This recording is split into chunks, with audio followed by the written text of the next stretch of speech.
For 28 years, my father called me the affair child. Not behind my back, not in whispers, right to my face. Sometimes it was subtle. Your mother always had interesting friends, he would say at family dinners, staring straight at me. Other times, it was blunt. You're not really one of us, he once told me when I was 16.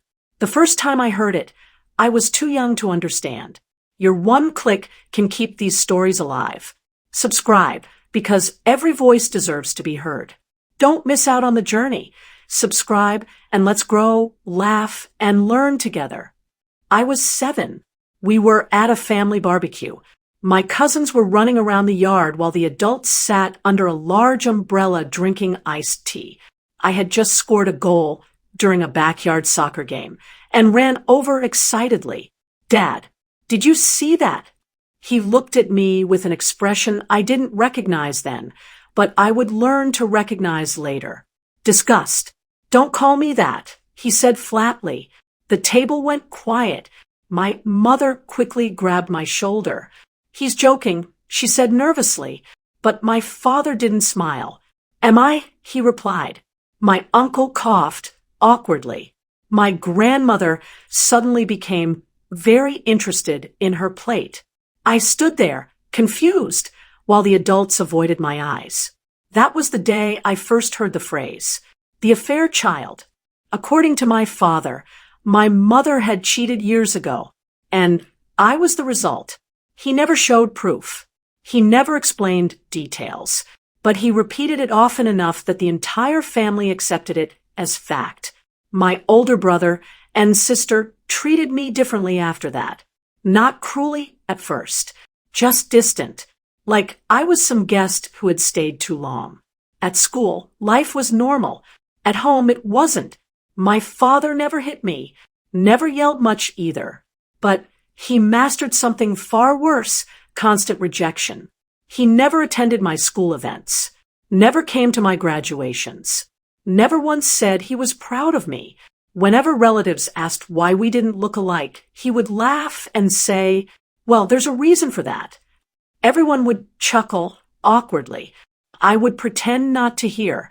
The only person who defended me was my mother. Every time the accusation came up, she insisted it wasn't true. I never cheated, she said again and again. But the more she denied it, the more my father smirked.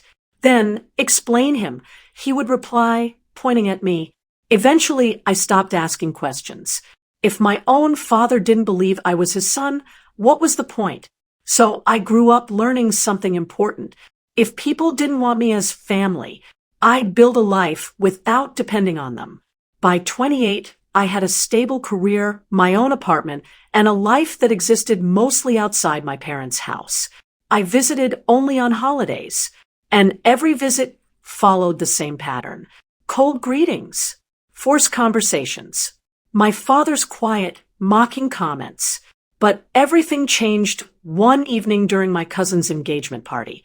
The entire extended family was gathered in the living room when my father decided to repeat the story again. You know, he said loudly, swirling his drink, some men raise other men's children without even realizing it. Several relatives laughed nervously. Then he pointed directly at me. I realized it early. The room went silent. For the first time in my life, I didn't stay quiet. I stood up slowly and looked straight at him. Fine, I said calmly. If you're so sure. I pulled my phone out of my pocket. Let's prove it. And 3 weeks later, the DNA test results arrived. What they revealed didn't just shock my father. It destroyed everything he thought he knew about our family. When I said those words, let's prove it, the entire room went silent. My father leaned back in his chair and laughed like I had just told the best joke of the night. You want proof, he said, raising his eyebrows. Be my guest. My mother looked terrified. Please, she whispered, grabbing my arm. We don't need to do this here. But after 28 years of hearing the same accusation, I was done pretending it didn't hurt. I'm scheduling a DNA test tomorrow, I said calmly. Yumi, Simple. My father shrugged. Fine by me, he replied. It'll finally confirm what I've been saying your whole life. Several relatives exchanged uncomfortable glances.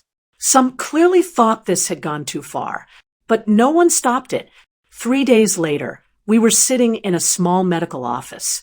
The nurse swabbed the inside of our cheeks and sealed the samples into 2 labeled envelopes. Results usually take 2 to 3 weeks, she explained. My father smirked the entire time. On the drive home, he didn't say a single word to me. But when we arrived at the house, he finally spoke. You know, he said, stepping out of the car, when those results come back, don't expect me to apologize for anything. I looked at him calmly. I'm not asking for an apology. 2 weeks passed, then 3. Finally, one afternoon, I received an email notification. DNA results available. My heart started pounding as I opened the report.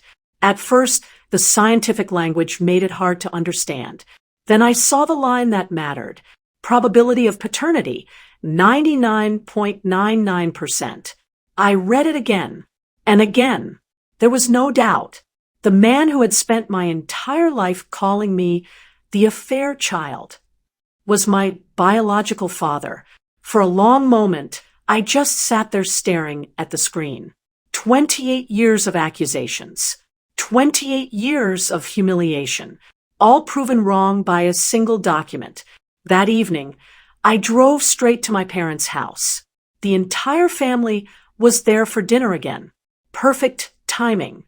My father was in the living room telling one of his usual stories when I walked in. He looked at me with a smug smile. Well, he asked loudly, did the results come back? Every conversation in the room stopped. I pulled the printed report from my bag and placed it on the table in front of him. You were right about one thing, I said quietly. He leaned forward confidently. What's that? I looked straight into his eyes. You should have asked for proof a long time ago. Then I turned the paper around so everyone could read the result, and the color drained from his face. For a moment, no one spoke. My father stared at the paper like it was written in another language. His confident smile slowly disappeared as he read the line again. 99.99% probability of paternity. My uncle leaned closer to the table and read it out loud. So, he is your son. A quiet murmur spread through the room. My mother covered her mouth, tears filling her eyes, not from sadness, but from years of finally being proven right. I told you, she whispered. My father didn't look at her. He didn't look at me either. For 28 years, he had told everyone I wasn't his. He had repeated it so many times that the entire family believed it. Now the truth was sitting in front of him. Clear. Unarguable. Finally, he pushed the paper away and stood up slowly. This test must be wrong, he muttered, but nobody agreed. For the first time in my life, the room was silent because no one believed him anymore.